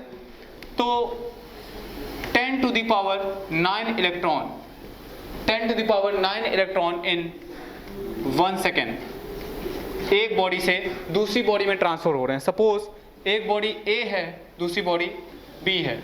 इस बॉडी से इस बॉडी में 10 टू द पावर 9 इलेक्ट्रॉन्स पर सेकेंड ट्रांसफर हो रहे हैं। 10 टू द पावर 9 इलेक्ट्रॉन पर सेकेंड ट्रांसफर हो रहे हैं। तो पूछा जा रहा है कि ए से बी में 1 कूलम चार्ज ट्रांसफर करने में कितना टाइम लग जाएगा, ये पूछा जा रहा है, कितना टाइम लग जाएगा। तो चलिए सॉल्व करने की कोशिश करते हैं। तो 10 to the power 9 electron in 1 second means how much charge in 1 second. Simply unitary method based question है ये, simply unitary method based concept है कि अगर 10 to the power 9 electron 1 second में ट्रांसफर हो रहे हैं तो कितना चार्ज 1 सेकेंड में ट्रांसफर हो रहा है ये निकाल लेते हैं। तो 1 सेकेंड में जो चार्ज ट्रांसफर होगा वो हो जाएगा 10 टू द पावर 9 इलेक्ट्रॉन, और एक इलेक्ट्रॉन पे जो चार्ज होता है वो होता है 1.6 into 10 to the power -19 coulomb. इतना कूलम चार्ज का स्टूडेंट्स 1 सेकेंड में ट्रांसफर हो रहा है। इतना कूलम चार्ज 1 सेकेंड में ट्रांसफर हो रहा है। ठीक है, तो आपको निकालना है कि 1 कूलम चार्ज कितने समय में ट्रांसफर होगा। क्लियर? तो देखते हैं। तो this much charge in 1 second, तो 1 coulomb of charge in 1 upon 10 to the power 9 into 1.6 into 10 to the power -19 seconds. Clear? अगर आप इसको और सिंप्लीफाई करेंगे तो this will be nothing but 10 to the power 10 divided by 1.6 seconds. Clear?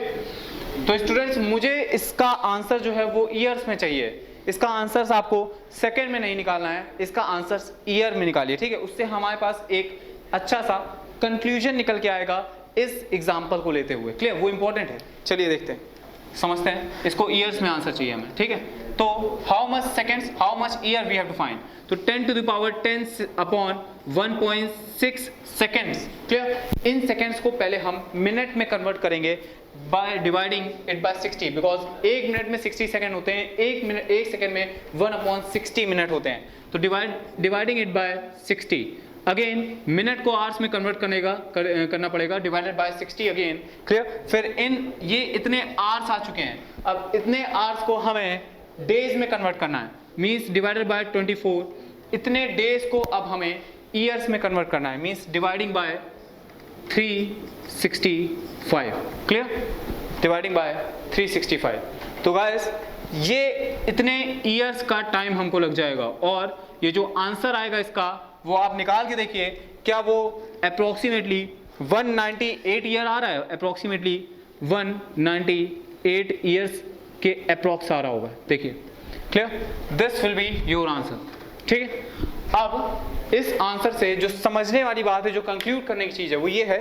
देखिए, अगर आप गौर से देखेंगे इस प्रॉब्लम को तो आप समझ पाएंगे कि जब 10 टू पावर 9 इलेक्ट्रॉन 1 सेकेंड में ट्रांसफर हो रहे हैं तो टोटल ऑफ 1 कूलम चार्ज अगर हमें एक बॉडी से निकालना है तो हमें अप्रोक्सीमेटली 200 ईयर्स के आसपास लग जाएगा। 200 ईयर्स के आसपास लग जाएगा। इसका मतलब क्या है स्टूडेंट्स? इसका मतलब ये है कि ये जो 1 कूलम चार्ज हमने लिखा है, ये जो 1 कूलम यूनिट है चार्ज की, वो कोई छोटी यूनिट नहीं है, वो एक बहुत ही बड़ी यूनिट है। Clear? Means 1 coulomb of charge हमको निकालने में अभी भी 200 साल के आसपास लग रहा है, जब 1 सेकंड में 10 टू द पावर 9 इलेक्ट्रॉन एक बॉडी से ट्रांसफर हो रहे हैं। तो आप समझ सकते हो कि ये 1 कूलम्ब चार्ज जो है ये छोटी यूनिट नहीं, ये एक बहुत ही बड़ी यूनिट है। क्लियर? तो यहां से आपका एक सिंपल यूनिटरी मेथड का कंसेप्ट क्लियर है, ठीक है। और अब हम आगे बढ़ते हैं। क्वेश्चंस हमने दूसरा क्वेश्चन था ये हमारा। अब हम आगे बढ़ेंगे इंसुलेटर्स और कंडक्टर्स के कंसेप्ट पे। क्लियर? कंडक्टर्स और इंसुलेटर की अब हम बात करते हैं। चलिए, ओके स्टूडेंट, तो अभी हमने समझ लिया चार्ज क्या होता है, ठीक है, और हमने समझ लिया चार्जेस की प्रॉपर्टीज क्या क्या होती हैं। हमने ये भी देखा कि like charges will ripple each other and unlike charges will attract each other, ठीक है। ये सब चीज़ हम देख चुके हैं। उसके बाद हमने 2 न्यूमेरिकल्स देखे हैं। क्लियर?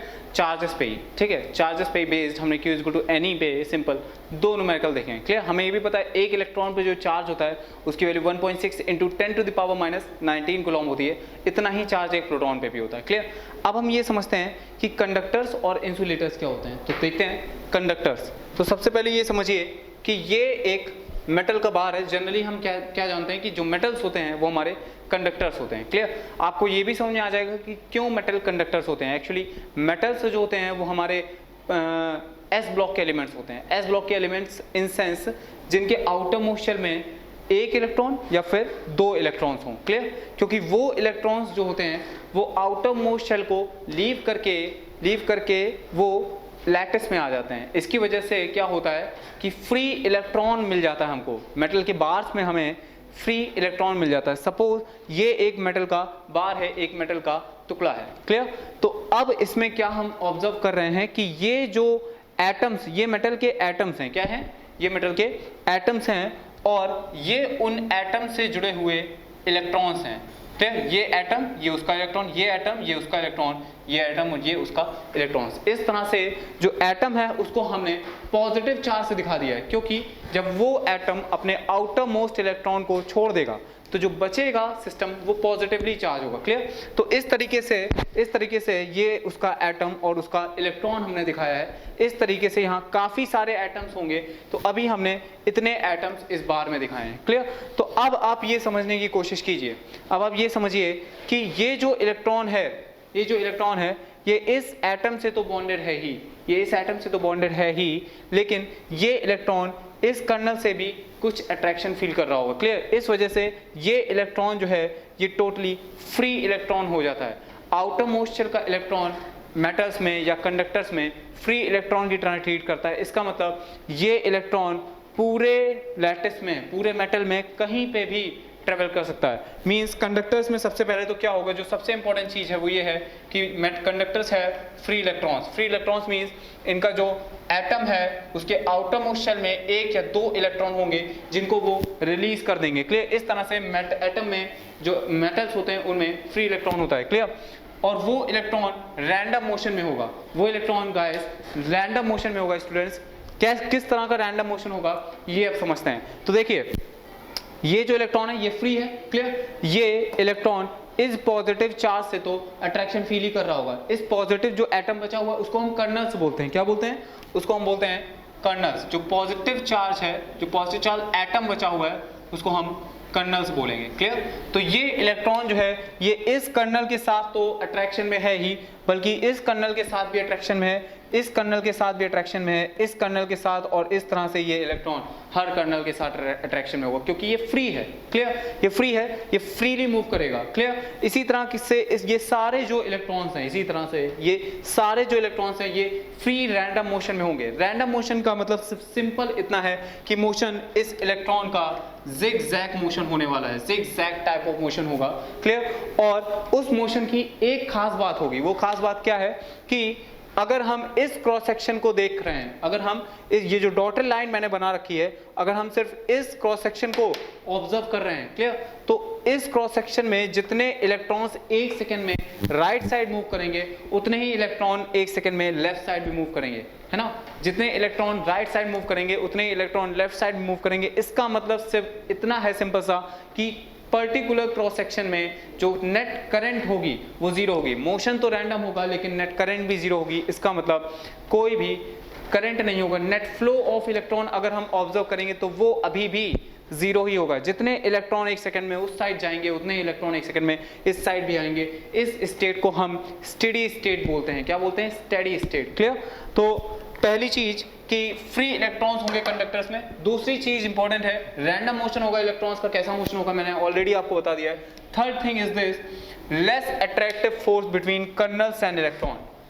जो इलेक्ट्रॉन और उसके कर्नल के बीच में जो फोर्स ऑफ अट्रैक्शन होगा, मींस जो एटम और इलेक्ट्रॉन के बीच में जो फोर्स ऑफ अट्रैक्शन होगा वो कम होगा। वो कम होगा क्योंकि आप समझ रहे हैं कि आउटर मोस्ट शेल में एक इलेक्ट्रॉन या दो इलेक्ट्रॉन, मींस ये एटम इस इलेक्ट्रॉन को रिलीज करना चाहेगा। अगर ये एटम इस इलेक्ट्रॉन को रिलीज कर रहा है, इसका मतलब इसमें फोर्स ऑफ अट्रैक्शन कम है, वो इलेक्ट्रॉन फ्री हो चुका है। क्लियर? तो इस वजह से कंडक्टर्स में फ्री इलेक्ट्रॉन की प्रेजेंस हो जाती है, जिसकी वजह से वो इलेक्ट्रिसिटी या हीट को कंडक्ट कर पाते हैं। क्लियर? जो अभी हम सिर्फ बात इलेक्ट्रिसिटी की कर रहे हैं, ठीक है। तो इस वजह से अगर हम इस कंडक्टर में एक बैटरी लगा दें, क्या लगा दें? एक बैटरी लगा दें इस तरह से। क्लियर? बैटरी लगा दें तो क्या होगा, बैटरी में एक तरफ पॉजिटिव और एक तरफ निगेटिव चार्ज होता है। तो क्या होगा गाइस, स्टूडेंट्स, क्या होगा यहाँ पे कि जो इलेक्ट्रॉन है वो हमारा नेगेटिव चार्ज पार्टिकल है और वो पॉजिटिव की तरफ मूव करेगा, तो इलेक्ट्रॉन्स इस साइड आने लगेगा, इस पॉजिटिव चार्ज की तरफ। क्लियर? और यहाँ से दूर जाने लगेगा, मींस इलेक्ट्रॉन में मोशन हो जाएगा, एक फिक्स फ्लो ऑफ इलेक्ट्रॉन हमें मिल जाएगा, नेट फ्लो ऑफ इलेक्ट्रॉन हमको मिल जाएगा। ठीक है?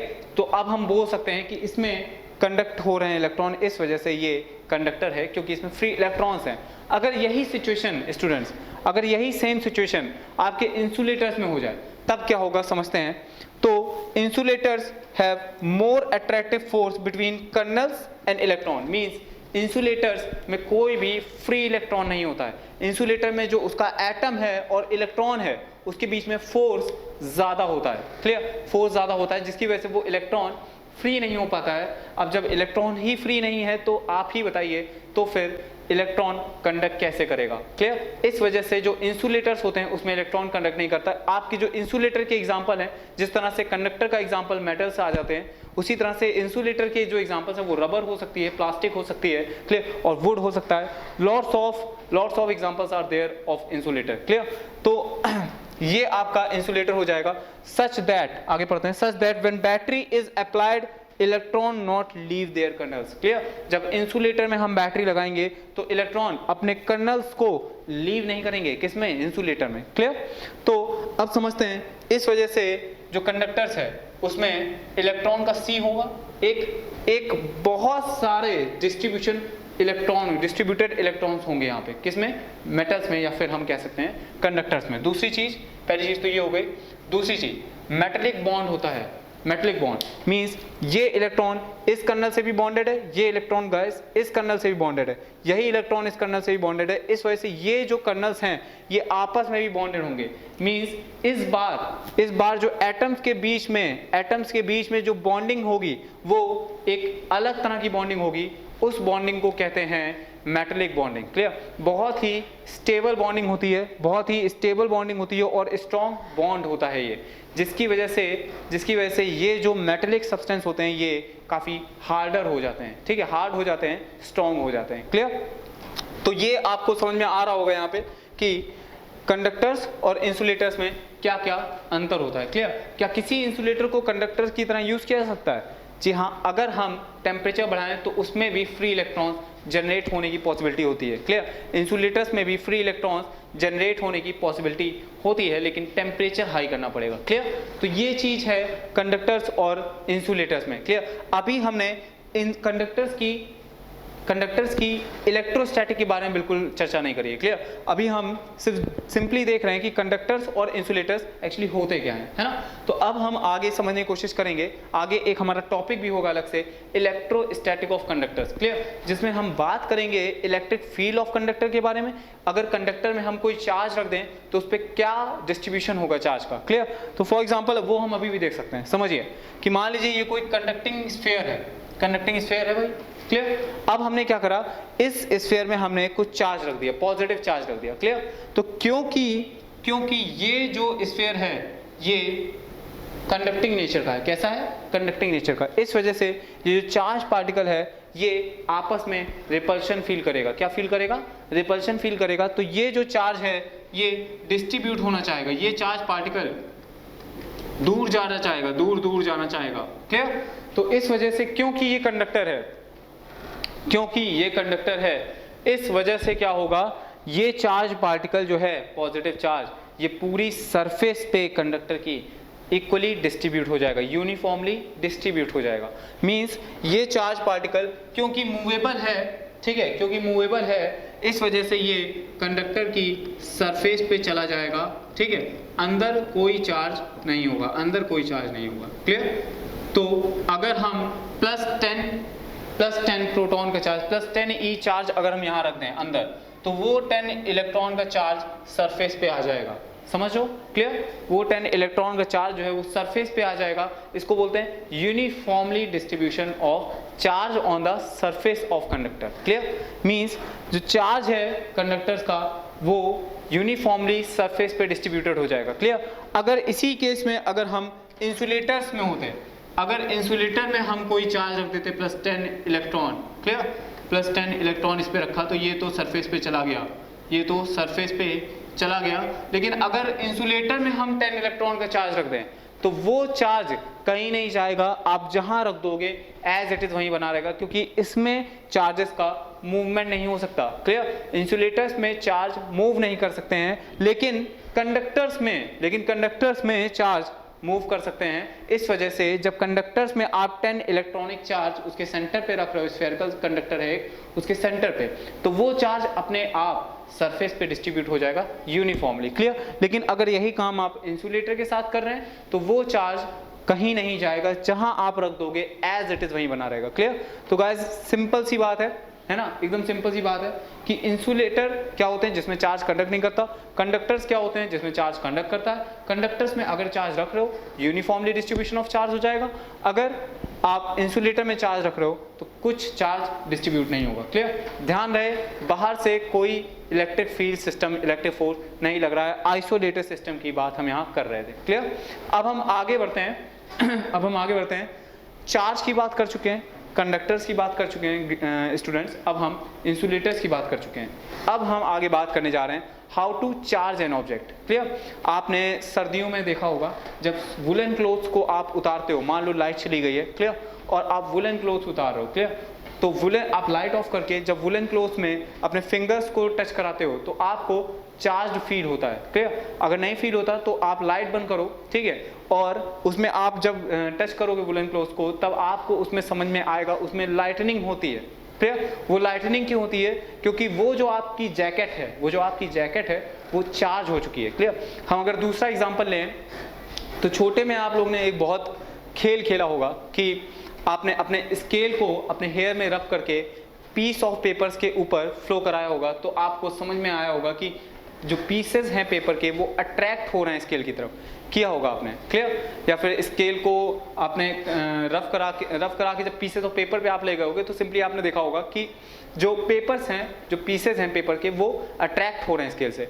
तो वहाँ पे क्या हो रहा है, एक्चुअली जब पेपर को हम टीयर करते हैं तो उस पर कुछ चार्ज आ गया होता है, और जब स्केल को हम रब करते हैं तो उस पर भी एक चार्ज आ चुका होता है जो कि अपोजिट चार्ज होता है, क्लियर। और अपोजिट चार्जेस की वजह से वहाँ पे अट्रैक्शन होता है। जैसा कंसेप्ट हम देख चुके हैं, उस समय हम जब छोटे थे तब हम कहते थे ये मिरेकल हो रहा है, लेकिन ऐसा कुछ नहीं है, miracle is all about science, clear. तो वहाँ पे जो साइंस लग रही है वो इलेक्ट्रोस्टैटिक वाली साइंस लग रही है, क्लियर। मींस चार्जेस डेवलप हो रहे हैं जो कि एक दूसरे को अट्रैक्ट कर रहे हैं, clear. Opposite charges will attract each other, clear. तो अब हम समझते हैं कि किसी बॉडी को अगर हमें चार्ज करना हो, जैसा कि हमने एक एक्सपेरिमेंट में भी देखा था, अभी एक एक्सपेरिमेंट में हमने देखा था कि अगर हमें किसी बॉडी को चार्ज करना हो तो हमें रब करना पड़ेगा उसे, क्लियर। कैट फर से आपको याद होगा, कैट फर और एक सिंपली क्लोथ से हम ग्लास प्लास्टिक की रॉड को रब कर रहे थे जिसकी वजह से उसके ऊपर चार्ज आ रहा था, ठीक है।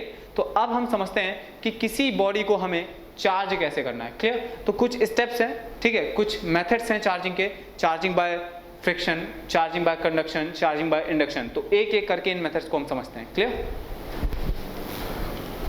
ओके गाइस, स्टार्ट करते हैं। Charging of an object, charging, clear. तो चार्जिंग का मतलब ये है कि उस ऑब्जेक्ट के सरफेस पे चार्ज प्रोड्यूस करना, क्लियर। अब चार्ज हम कैसे प्रोड्यूस करते हैं देखते हैं क्या क्या मेथड्स हैं। तो पहला मेथड है चार्जिंग बाय रबिंग, क्लियर। जो दूसरा मेथड है वो यहाँ पे है चार्जिंग बाय कंडक्शन, और जो थर्ड मेथड आएगा that is the most important method charging by induction. Clear? तो पहले सिंपल मेथड समझ लेते हैं कि चार्जिंग बाय रबिंग क्या है। सिंपल रबिंग, रब करके हम चार्ज क्रिएट करेंगे किसी सरफेस पे। तो मैंने आपको जैसा बताया कि जब हम रब करते हैं, मान लीजिए कोई रॉड है ग्लास की, उसको अगर हम रब कर रहे हैं किसी क्लॉथ से, तो क्या होगा, तो उसके एटम्स में एक हीट एनर्जी का एग्जिस्टेंस आएगा, एग्जिस्टेंस होगी। Clear? Because of friction. Clear? जब हम फ्रिक्शन की वजह से यहाँ पे मॉलिक्यूल्स में हीट एनर्जी आएगी, जिसकी वजह से उनका टेम्परेचर राइज करेगा, उनकी एनर्जी बढ़ेगी, और हो सकता है कि जो सरफेस के एटम्स हैं उसके इलेक्ट्रॉन्स अपने आउटर मोस्ट शेल को लीव कर जाएं, जिसकी वजह से सरफेस पे चार्ज आ जाएगा। क्लियर? अगर इलेक्ट्रॉन लीव करके क्लॉथ में चले जाएंगे तो चार्ज पॉजिटिव आ जाएगा, और अगर इलेक्ट्रॉन लीव करके आउटर मोस्ट शेल को लीव करके सरफेस पे ही एक्यूमुलेट हो जाएंगे तो फिर उस केस में निगेटिव चार्ज आ जाएगा। क्लियर? तो इस तरह से हम बाय रबिंग किसी सिस्टम को, किसी ऑब्जेक्ट को चार्ज कर सकते हैं। क्लियर? अब हम ये समझने की कोशिश करेंगे, रबिंग तो ठीक है, ये तो एक जनरल केस हो गया, कंडक्शन से कैसे चार्ज करेंगे किसी सिस्टम को। क्लियर? तो देखिए, यहाँ पे आपको एक कंडक्टर ए दिया हुआ है और दूसरा कंडक्टर बी दिया हुआ है। जैसा कि हमें दिख रहा है कि ये कंडक्टर जो है इस समय चार्ज है, इसके ऊपर 10e इलेक्ट्रॉन है, 10e चार्ज है, 10e पॉजिटिव चार्ज है। क्लियर? और ये कंडक्टर वो है जिसको हमें चार्ज करना है। क्लियर? इस पे कोई चार्ज नहीं है, दिख रहा है, इस पे कोई भी चार्ज नहीं है, है ना। अब हम क्या कर रहे हैं, इन दोनों सिस्टम को हमें एक कंडक्टिंग वायर से जोड़ देना है। क्या होगा, है ना, ये भी समझते हैं। जब हम इस सिस्टम को एक कंडक्टिंग वायर से जोड़ेंगे तो उस समय क्या होगा स्टूडेंट्स, उस समय ये चार्ज, ये और ये स्फीयर क्योंकि आइडेंटिकल है, तो इसका मतलब इसमें जो चार्ज डिस्ट्रीब्यूशन होगा वो भी आइडेंटिकल हो जाएगा। आप ये समझ सकते हो अभी। क्लियर? इसमें जो चार्ज डिस्ट्रीब्यूशन है वो भी आइडेंटिकल हो जाएगा। क्लियर?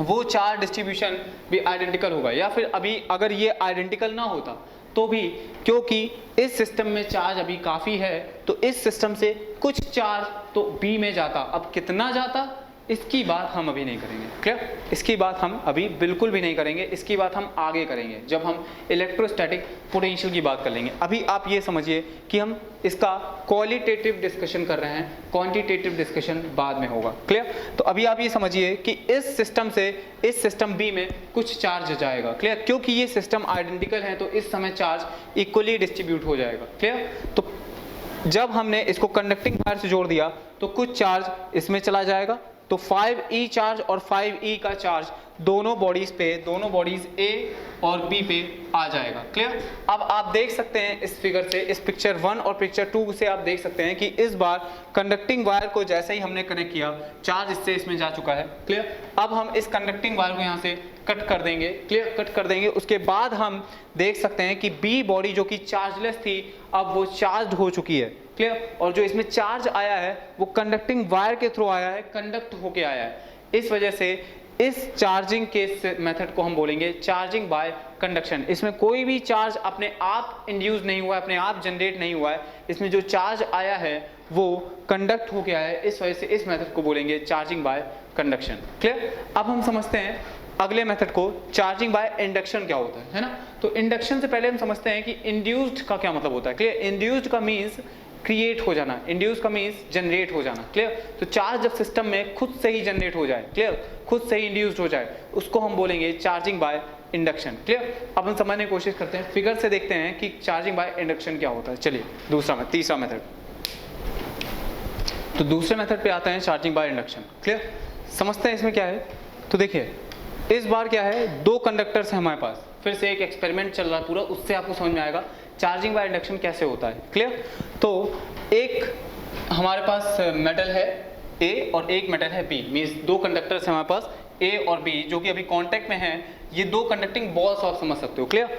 और इन दोनों के बीच में कांटेक्ट है अभी। क्लियर? कांटेक्ट में है ये A और B। क्लियर? अब हम क्या कर रहे हैं, हम एक चार्ज रॉड को, चार्ज ग्लास की रॉड को हम इसके पास लेके आ रहे हैं। क्लियर? तो कि जैसा कि आप जानते हो कंडक्टर्स में फ्री इलेक्ट्रॉन्स होते हैं और ये पॉजिटिव चार्ज है, तो इलेक्ट्रॉन और पॉजिटिव चार्ज के बीच में जो होगा फोर्स ऑफ अट्रैक्शन होता है। इस वजह से इस कंडक्टर में जितने इलेक्ट्रॉन्स होंगे, जो इलेक्ट्रॉन्स होंगे इन दोनों कंडक्टर्स में जो इलेक्ट्रॉन्स होंगे वो सारे के सारे इलेक्ट्रॉन्स यहाँ जाने की कोशिश करेंगे, इस रॉड के पास आने की कोशिश करेंगे। क्लियर? तो इस रॉड के पास आने की कोशिश करेंगे, इस वजह से यहाँ पे इस पोर्शन में नेगेटिव चार्ज की डेंसिटी इंक्रीज हो जाएगी और इस पोजीशन में पॉजिटिव चार्ज की डेंसिटी इंक्रीज हो जाएगी, क्योंकि टोटल जो सिस्टम है वो न्यूट्रल है। तो इसका मतलब जितने इलेक्ट्रॉन इधर जाएंगे उतने ही पॉजिटिव चार्ज इधर आ जाएगा, जितना नेगेटिव चार्ज लेफ्ट साइड में आएगा उतना ही पॉजिटिव चार्ज राइट साइड में भी आ जाएगा, क्योंकि पॉजिटिव चार्ज इस पॉजिटिव से रिपल्शन फील करेगा। क्लियर? पॉजिटिव चार्ज इस पॉजिटिव से रिपल्शन फील करेगा, तो यहाँ पे पॉजिटिव चार्ज आ जाएगा और इस सरफेस पे नेगेटिव चार्ज आ जाएगा, जैसा कि फिगर 2 में दिख रहा है। This will B figure 1, this will be figure 2, this will be 3, this will be 4, and this is last but not the least is 5. Clear? तो समझते हैं A and B। Clear? A की सरफेस पे, इस सरफेस पे negative charge आ चुका है और यहाँ पे पॉजिटिव चार्ज आ चुका है, क्योंकि ये कंडक्टर है, कंडक्टर में इलेक्ट्रॉन फ्री होते हैं मूव करने के लिए, तो ये इलेक्ट्रॉन अट्रैक्शन फील करेगा, इस वजह से यहाँ आ जाएगा और यहाँ पॉजिटिव चार्ज। अब थर्ड पिक्चर को हम देखते हैं। ठीक है? थर्ड पिक्चर में हमने क्या किया, इनके बीच में जो कांटेक्ट था उसको हटा दिया है। अब यहाँ कोई कांटेक्ट नहीं है, अब यहाँ पे कोई कांटेक्ट नहीं है, जिसकी वजह से अब इलेक्ट्रॉन और प्रोटॉन का ट्रांसफर नहीं हो पाएगा। अब इलेक्ट्रॉन और प्रोटॉन्स का A से B में या B से A में ट्रांसफर नहीं हो पाएगा। क्लियर? अब हम क्या करने जा रहे हैं, पिक्चर 4 को देखते हैं। अब हम इस रॉड को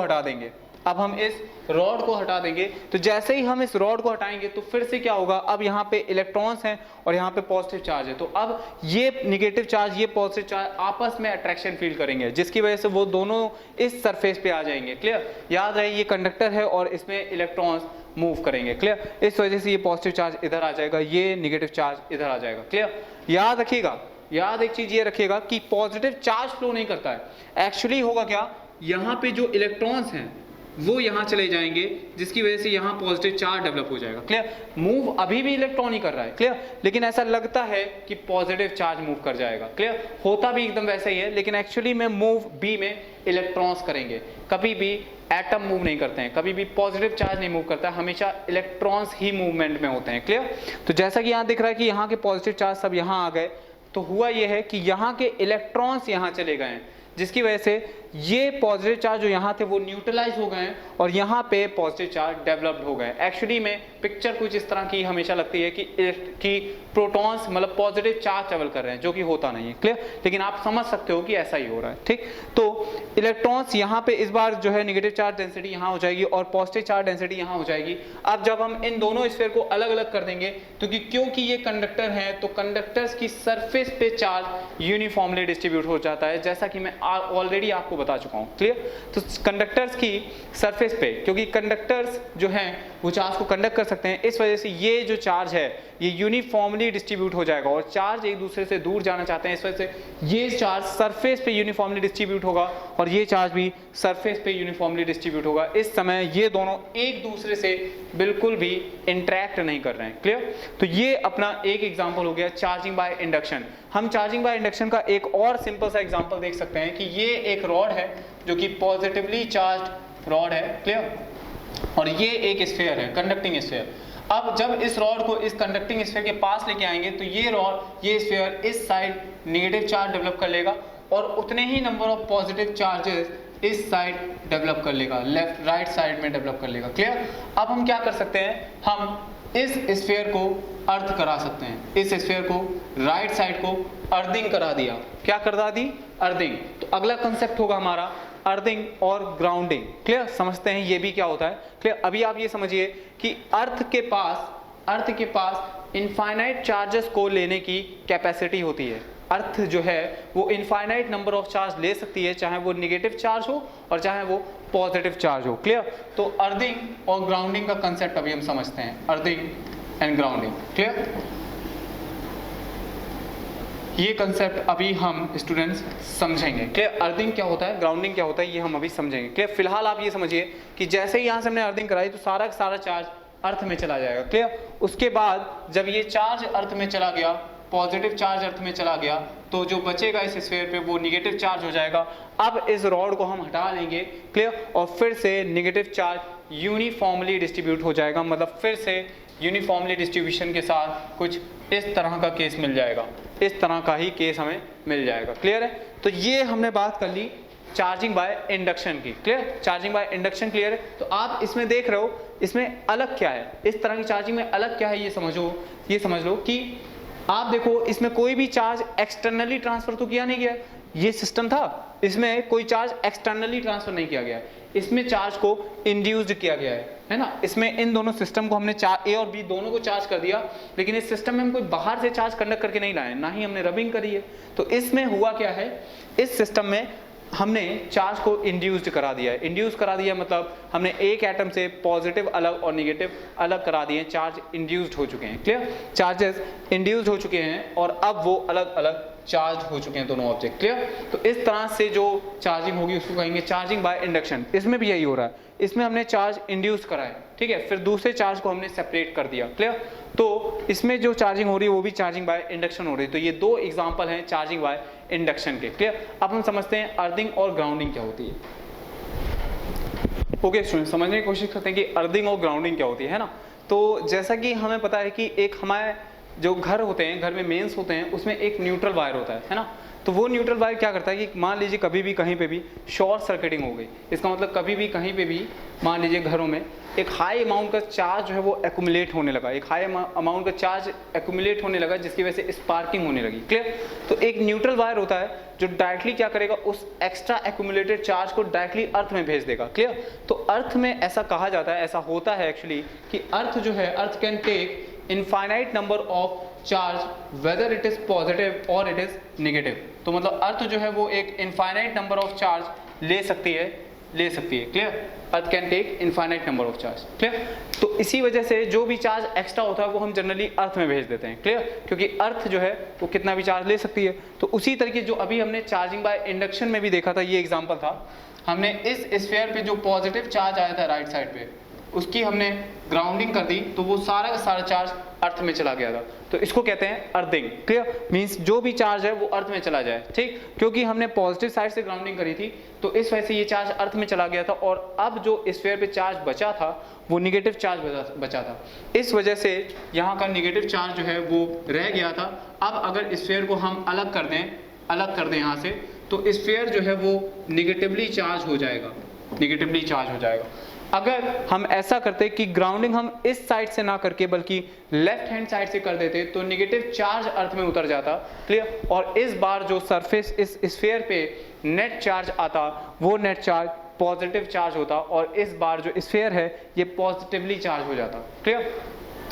तो स्टूडेंट ये होता है एक अर्थिंग का कंसेप्ट। अर्थिंग का मतलब से इतना है कि अर्थ जो है वो इनफाइनाइट नंबर ऑफ चार्ज ले सकती है। जब भी हम अर्थ से कांटेक्ट करा देते हैं तो उस पॉइंट पे उस सरफेस पे जितना भी चार्ज होगा वो सारा का सारा चार्ज अर्थ में उतर जाएगा। क्लियर? तो ये कंसेप्ट है आपका बेसिक कंसेप्ट अर्थिंग का। क्लियर?